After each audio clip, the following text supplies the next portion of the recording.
Well, good morning, Interbet fans, and welcome to this Monday morning, the 1st of February, well into the new year already. Just a quick feedback on yesterday's racing. The false start, I posted on a video. I showed the video and chatted through it. Quite interesting to have a look at it and see what happened yesterday at Scottsville if you weren't there. And let's hear what you guys think. Send me some feedback. But we kick off with Greyville on the Poly track, and we've got an 8-race program. And this is a very difficult card indeed. But there are a couple of horses that look like if they're right, they should win. And this is the problem that we have. We don't really get enough information as to whether these horses are fit and well.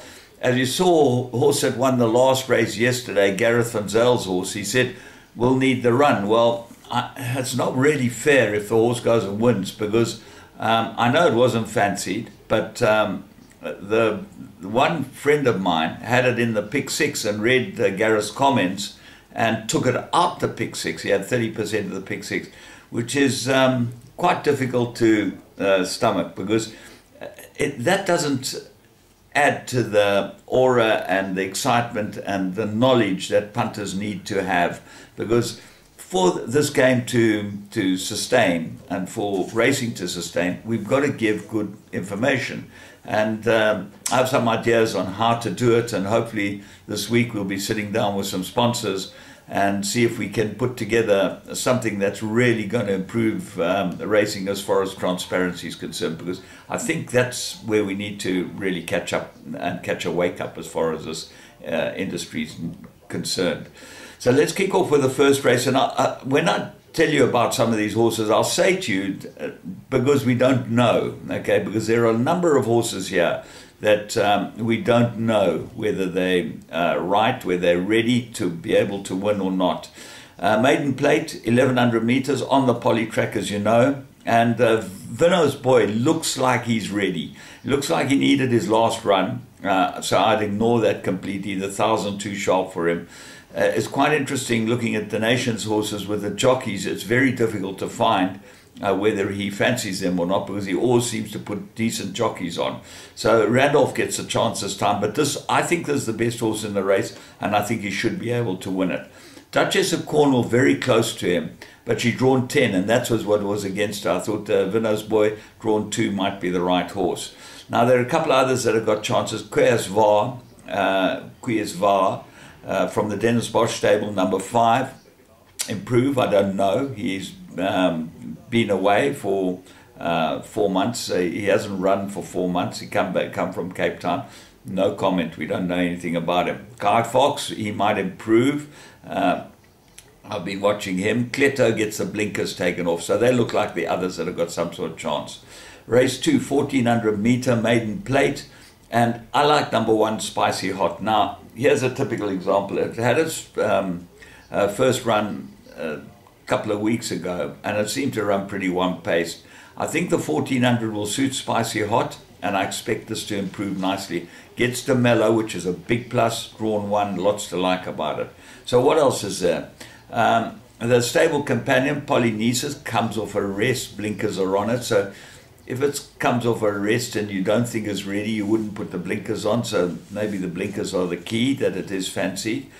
T for 2 looks like an improver, and she's been terribly disappointing. And then Never Ending Love and Wave Crest both got chances with Whispering Hill. So all in all, if Spicy Hot doesn't win, anything can win. And I really like Spicy Hot. I think that can win. Race 3, Maiden Plate, 1600 meters. Flying Peter, number 7, looks absolutely ready. Another one of Keegan de Mello, and I think it will win this. The danger's got to be Master George. He loves a course and distance. He's run 3 times very well on this course and distance. Gets Tristan Godden, who will give his backside a smack, which is what I think he needs. And he's going to go very well here. Then Maestro Sonador rested. I don't know if he'll go on the Poly. Montana Sky definitely got form and definitely worth including bigger perms. And then Blue Planet, first run, and Fort Wiley come into the race with some sort of chance. Race 4, Merry Raid 65, 1600. Well, this is where it gets really tough, this race meeting. Avenir might be the right horse. I think you've got to ignore its last start. I know it was fancied and it didn't run any type of race at all. So gets a decent rider, Woodley, number 5 on the card, and I expect it to go very well. A Whole New World looks like a big danger, course and distance suited, good form, good last. I think this horse is a runner in this race and definitely go close. What are the others? 11, What a Blast, got some form, loves the course and distance, perfectly puts, got some form and is head of the speed rating. And then number 2, Viking Red, always there or thereabouts. Hard to leave him out with Warren Kennedy on. Race 5, Mirror Raider 72,000 meters. Number 4, Cool Apache, looks like the business. 3rd run after arrest, everything in his favor. He's got to be the right horse, but the big danger's got to be So Smooth. So they look like the 2 that will fight it out. And then I thought 9 and 11, Tiger Tank, the front runner. He's always a danger, this horse, and he ran pretty well after his maiden. Big, strong horse. He seems to be a galloper, but this might be beyond him off the mirror rating. And Karari Cowboy, look for improvement, although drawn 11, got to have a chance. Al Jackman, speed rating of bottom weight, definitely got to be included. Race 6, mirror rated 71, 1,200 meters. Now this is one horse or the field. Parktown's the horse here. He won after arrest. He's distance suited. Never been on the Poly, but he's probably been in the Poly at Summerfeld. So I think where he's merit rated, this was an absolute the right horse. I can't see him being, if he's fit and well, he's the right horse. Tarzan, got good form and pace, and expect him to go to the front and run very, very well here. Then it starts getting difficult. All of Phil's Power, joint effort, 2nd run, looks like improver. Leslie's Path to Fame, 2nd run, but ran to his best last time, so I can't have him. Presumptuous might improve. Hamam, good form. Mallorca Palace, got form. Theravada, Palace Wind, all of them come into the race with a chance. So if Parktown doesn't win, anything can. Race 7, mirror rated 72, 1,200 meters. And here I like another Snaith runner. DeMello rides at number 13, Rider Passage. Gets draw 1 and ran a pretty good race last time on the Poly. Expected to be absolutely properly ready. This is a perfect race for it. And certainly he looks like he's probably better than this type of field. What about the rest? Dallas I thought might be a runner. 3rd run after arrest. Bordeaux, good last 2 runs, but the jockey bookings show that might not be the right horse, because it's quite interesting that Warren is riding for Dennis Bosch, and Gareth Wright's riding Antigua. So I would Colin Story be on Bordeaux. Hard to work that out. Roy's Magic, Donovan Dillon, always got a chance. Calgary needed his last start. Look for improvement. Transonic.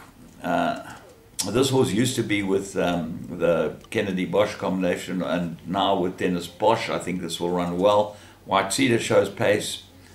Tromso might improve. So a lot of horses. If Rider Passage doesn't win, anything.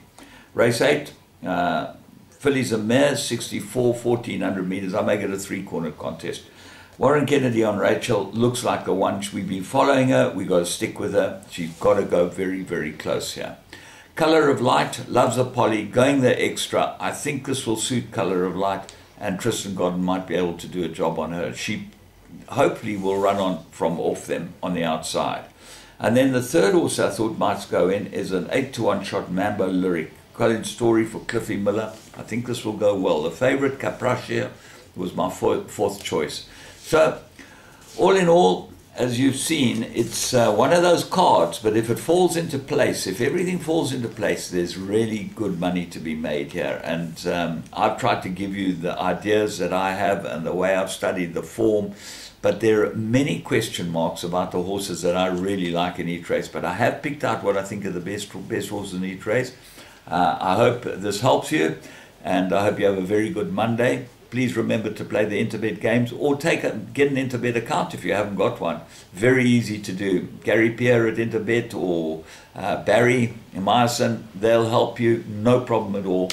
Nicest guys in the world, and really well worth having a bet with them. From me, James Goodman, remember to subscribe and share this preview, and enjoy the rest of the week.